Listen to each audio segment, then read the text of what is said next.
So what if I told you that limiting yourself could actually make you more creative? Now bear with me.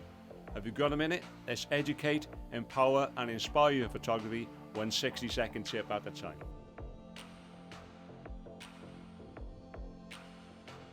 So here's how this works. You set yourself strict rules for a shoot. 1 lens, 1 location, 10 frames, 1 hour, or whatever else you can come up with. And this works because constraint is the secret weapon of every creative. When your options are limited, your focus sharpens and your choices really matter.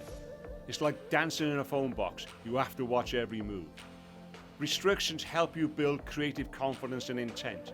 And when you master working with less, you can actually create more, anywhere, anytime, with pretty much any gear. And if this idea is up your street, there's a full video with all 5 challenges waiting for you to watch next and reignite your imagination. And if you want more simple, practical photography help, come join our Photography Foundation community over on School. It's free, friendly, and a great place to improve your photography. QR code right here, or there's a link below. That was your Focus Bite, and better photos aren't about gear, they're about vision. Thanks for watching, and I'll see you soon.